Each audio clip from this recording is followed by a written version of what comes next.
States, the United States Navy, and a grateful nation, please accept this flag as a symbol of appreciation for your loved one's honorable and faithful service.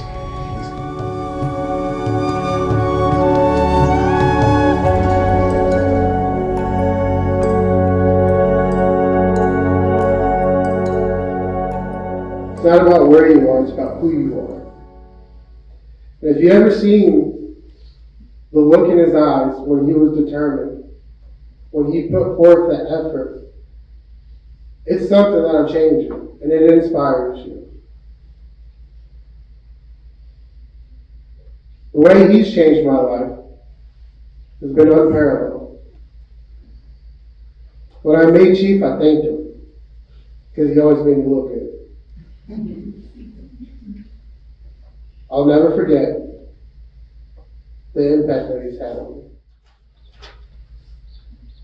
Where can I turn for peace? Where is my solace? When other sources cease to make me whole, when with a wounded heart, anger, or malice, I draw myself apart, searching my soul. When my aching grows, where when I languish, where in my need to know, where can I run? Where is the quiet hand to calm my anguish? Who can understand? He, only one. He answers privately, reaches my reaching, in my Gethsemane, Savior and friend.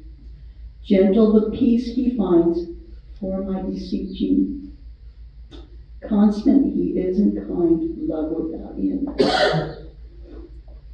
And this helps me so much get through the bad times in my life's journey. And I will never forget my grandson. Thank you. I'm sorry it was a bad day today. I promise you I'll do better. I said, okay. That was from a 13-year-old boy.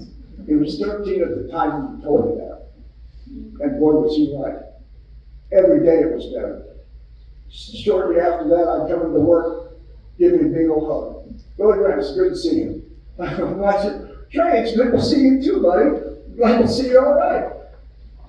Time would go by, and after that, I'm in the back working, all of a sudden I see Trey taking off running. I didn't know the kid could run. He'd go down and pick up a package and bring it out to help somebody. I'm thinking, is that the same boy? And I didn't even ask his dad. I said, is he all right? I said, what's going on with Trey? And it was shortly after that I would be coming into work, and Trey would, first thing, Grandma, just give me a hug. It's like, man, this kid's, he's getting it. He's getting it. It got to be so good that I couldn't wait to get to work to see Trey, because it just made my life so much better. And the thing I just really want to pass to all of you is he had a great heart, and he made our life better, so much better. They moved him up front, and he started working with customers, and I would overhear him talking, to some of the customers, and all of a sudden they're laughing and stuff and thinking, he's got it, he's getting the knack, he's doing it. Then finally, when it was time for him to leave, it was like, man, I don't want him to go. That was my selfish side. Then I said some choice words, you know. So then I thought, God dang, I'm happy for him. Man, I can't wait. I'm just so happy for him. And even after he left, people would come up and ask, where's Trey? Where's that young man that we miss him? We're missing too. We wish him the best. And that's, I just want people to know what a heart he had and how much he cared about people. And I know one thing, that his parents really appreciate all of you coming show up like this. I knew Trey in a different uniform. He was a scout in our Boy Scout troop, and he was like many of us in those awkward teenage years, trying to figure out his placement and everything. He was quiet, I think a lot of that might have been the end of the day. He's working so hard during the day. We always saw him in the evenings, and he was probably pretty beat with everything. But he would always be right there, right in the middle of his peers, enjoying their company, and always smiling, cheerful. He, I was thinking back on a lot of the different campouts and summer camps and things we did.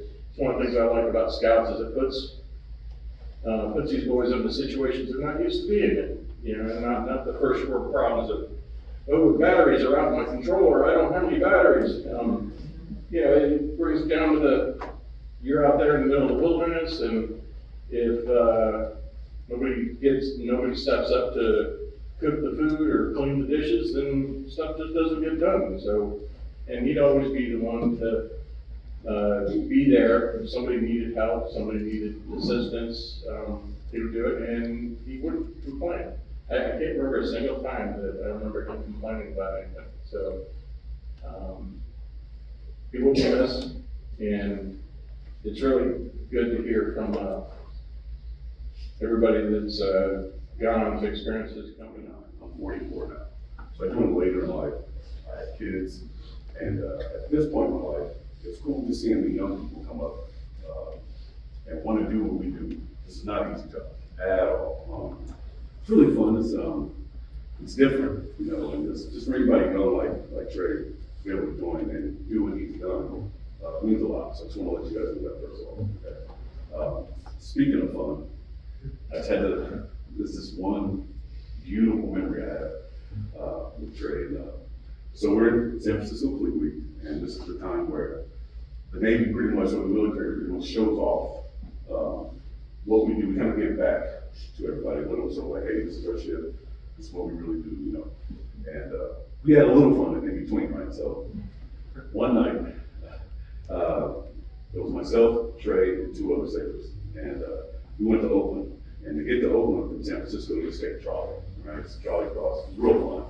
And taking pictures of the lady there, right there. And so we were late. We're about to be late. We went bowling, and Trey's actually a decent bowler too. I didn't know that. But we were bowling, and I just happened to meet this group of ladies, right? Older ladies. They're cool. They're just cool, They're like little boys. And they're like, yeah, man, nice to meet you. So I gave them my number just so we can have a ride next time. So we can take Charles. And girls was a promise. And that night we went back to the trolley so we wouldn't be late coming back to the ship. How about the trolley stopped running and we didn't know it. So we're like, how are we going to get across to get all the way over there? And Trey was like, why don't you call old Gorilla, see if you can. That's a good idea. So I did, can't make it up. There was like 5 of them, and they were in a Suburban. Suburbans are big, but there's already 5 people. There's 4 of us. And we hopped right on in there. And so I kind of got to the side, this is the funny part. I got the side, Trey's like in the middle of the back seat, kind of like on the floor. We're like crunched in. And I don't know if they were drinking or just having a good time, but they got us there, and music was loud. Probably not Trey's kind of music that we really listen to a lot. The next thing I noticed, like we're having a good time, we're just happy we're going back to the ship. I look back, and Trey was going back.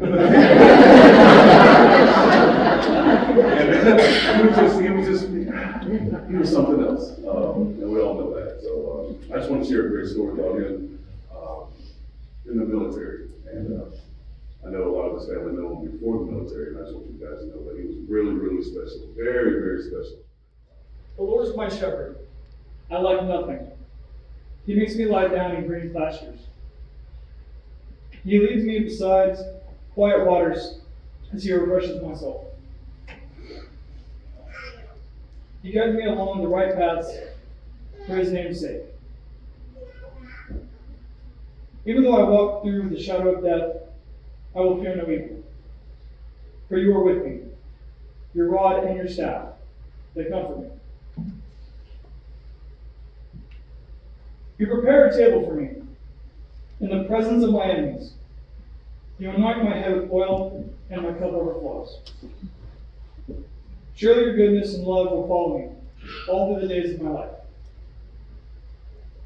and I will dwell in the house of the Lord forever. So then he told them plainly, Lazarus is dead, and for your sake I am glad I was not there, so that you may believe. But let us go to him. Then Thomas said to the rest of the disciples, Let us also go, that we may die with him. On his arrival, Jesus found that Lazarus had already been in the tomb for 4 days. Now Bethany was less than 2 miles away from Jerusalem. And many Jews had come to Martha and Mary to comfort them in their loss of their brother. When Martha heard that Jesus was coming, she went out to meet him, but Mary stayed home.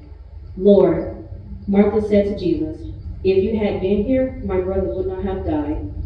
But I know that even now, God will give you whatever you ask.